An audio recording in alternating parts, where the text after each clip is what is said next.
What's up, y'all? You're listening to the My Aggie Nation podcast. I'm Alex Miller, joined always by Robert Cessna. Cease. The Aggies are making the trip to good old Starkville, Mississippi. It's a place that has not treated the Aggies well or rental cars well over the years. But here's the deal. A&M's, 5-1? Mississippi State's 1-5. It's a game A&M should win, but it's also a game the Aggies know they can't overlook. Yeah, it's one of these things. Times they've gone to Mississippi State. I go back to, I think it was 16 when they were number 4. I thought there was always a worry about this game. I feel that A&M's probably less worried about this game because really the only way Mississippi State can win this game is if A&M gives them a lot of help.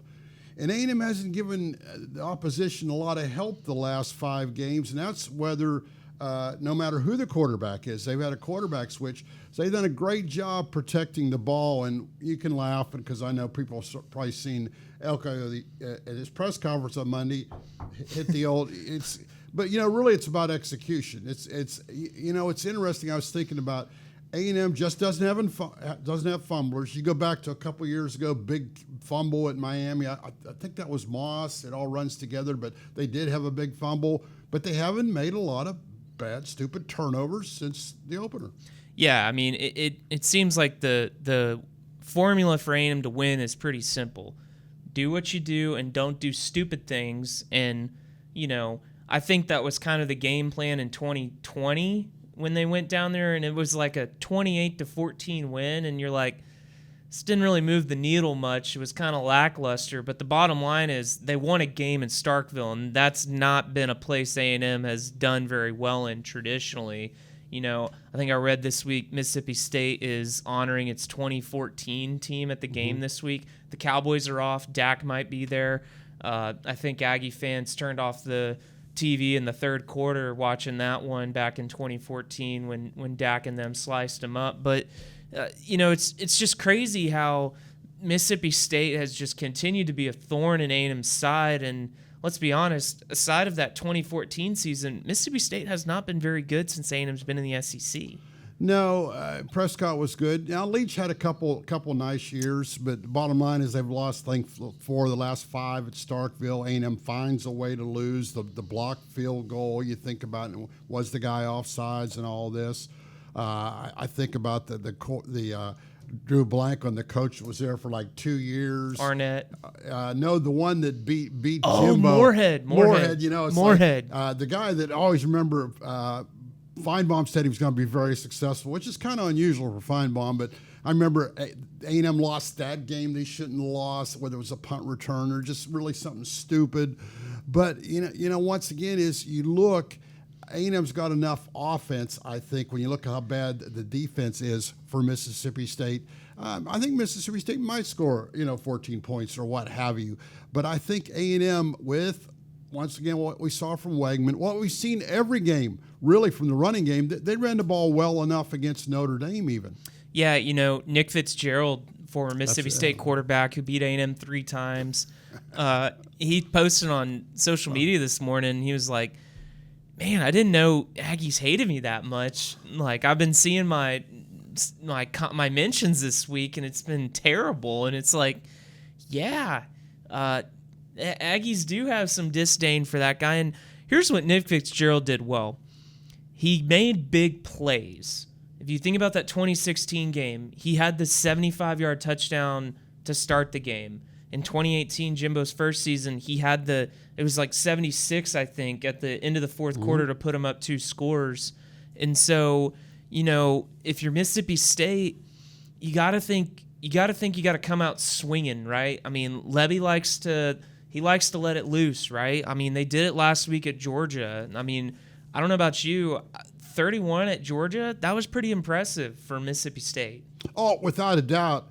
But I'm also thinking I was there in 2012, and that was a good, decent Mississippi State team because they had a couple defensive backs that went to the NFL. A&M went in there with Johnny Manziel, and they just obliterated them. That's the one where Johnny did the old, Superman when he got in the end zone.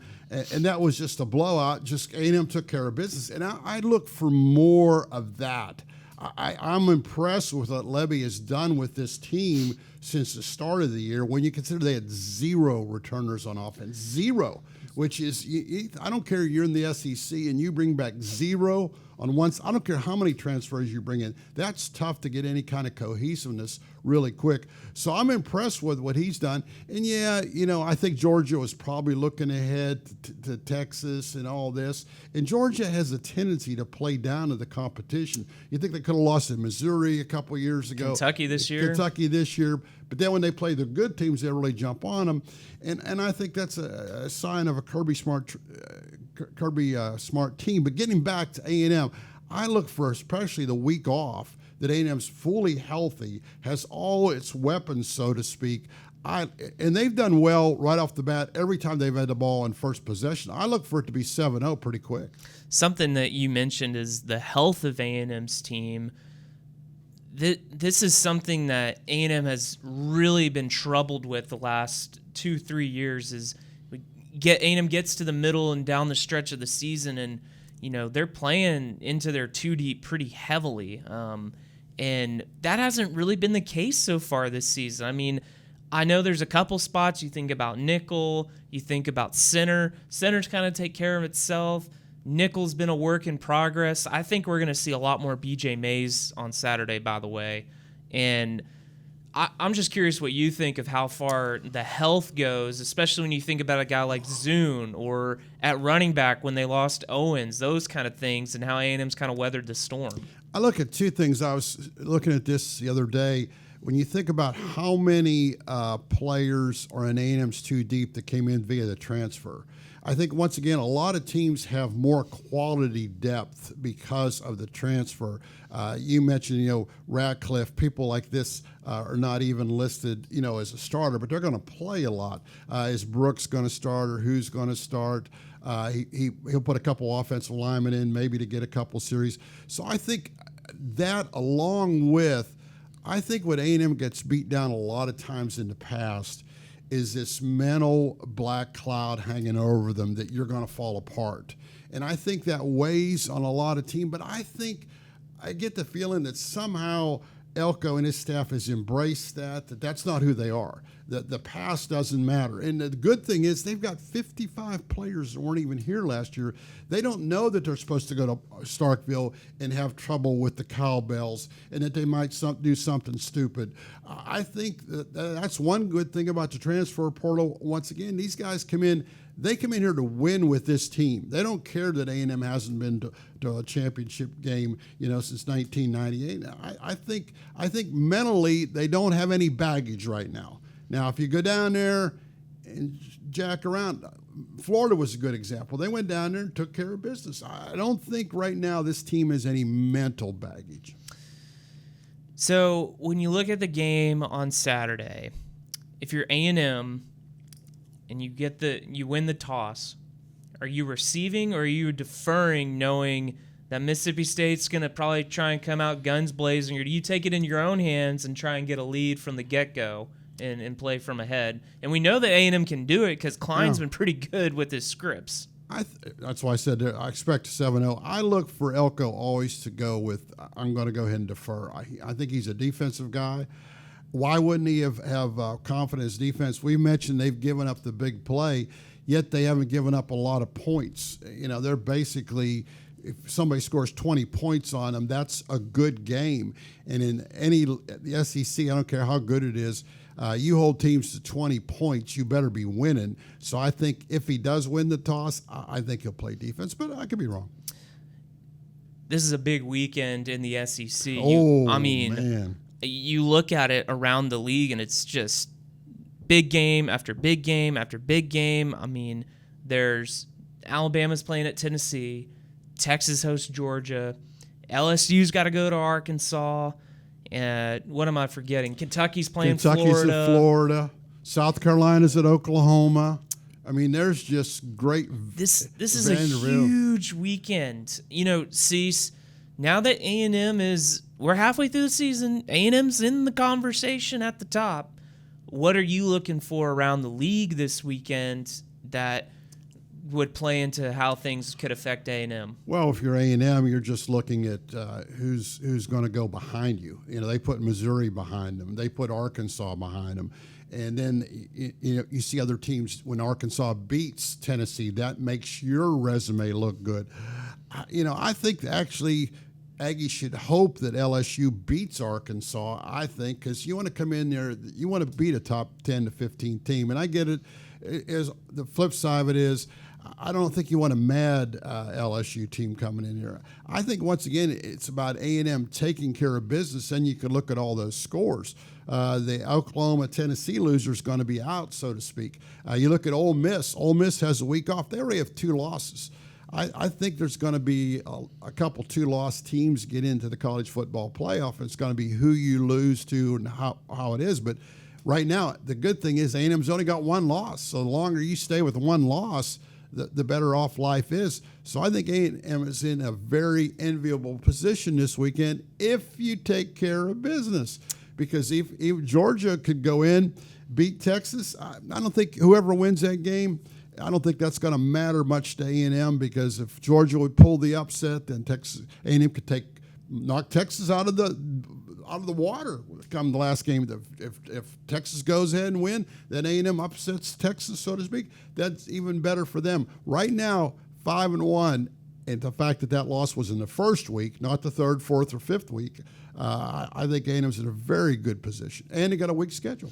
And Notre Dame is playing much better these days. I mean, it's insane how different Notre Dame looks. Well, it's insane that, I don't think they look any different. I got to laugh because I feel Notre Dame always gets a pass.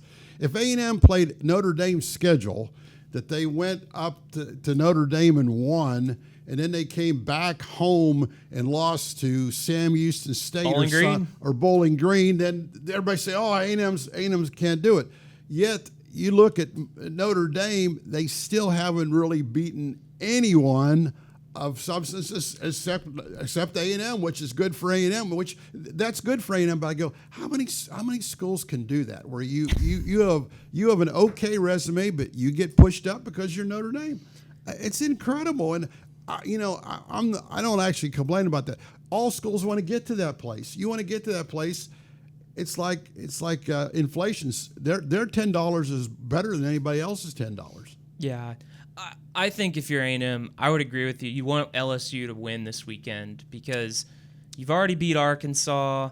Not sure Arkansas is going to be able to push high enough to be a great feather in the cap. Right. If LSU comes in having won this weekend, that's a top 10 team. And at season's end, when the committee's exchanging resumes and looking at these different teams, if A&M could beat LSU, that was a top 10 team. That would be a great win on A&M's resume, and that's a game that A&M's going to need if they're going to want to make the playoff. Because right now, what's A&M's best win? A&M's best win is Missouri, obviously. You say that without hesitation, but I still say, how good is Missouri? And we might be saying that at the end of the year, because they play Oklahoma as one of their, quote, good games, and they still got to play Alabama. They play Alabama. That's the only 2 good games they have left. So at the end of the day, Missouri should be 10-2, but who have they beaten? They got to play Vanderbilt? I don't know if they play Vanderbilt or not. Suddenly Vanderbilt. Powerful Vanderbilt. Don't forget. Hey, suddenly that Texas game at Vanderbilt, that's not sold out. That with Vanderbilt fans. I know. It's like, so that's not crazy. A gimme. That's not a gimme. Who would have thunk that? A year where A&M doesn't play Vanderbilt, Alabama, or Ole Miss, maybe they should have played them. Maybe they could have swept all 3. I think we're about to learn a lot about Texas, by the way. Not just because they played Georgia this weekend, but the teams they have to play are tough teams to beat. Mm-hmm. They got to play Arkansas, Vanderbilt, Kentucky. That's tough. Physical. And you're right. Those are teams that will wear you out and will make you want to rip your hair out. I look for Texas to have they should put forth their best effort of the year this Saturday. Okay, then how do you get up for that when you're going to Vanderbilt, that high school stadium I like to call it, and whatever, But you're going to play a good team. You're going to play a team that's coming off beating Ball State probably, and they're waiting for you, and they've already proven they can beat number one. Can you imagine if Vanderbilt would beat number one twice in the same year? I mean, that's carnage. The end of the world is near if that would happen. Jesus said he was coming soon, Cease. That's what I've read that. What's the name of that book? Yeah, okay, yeah.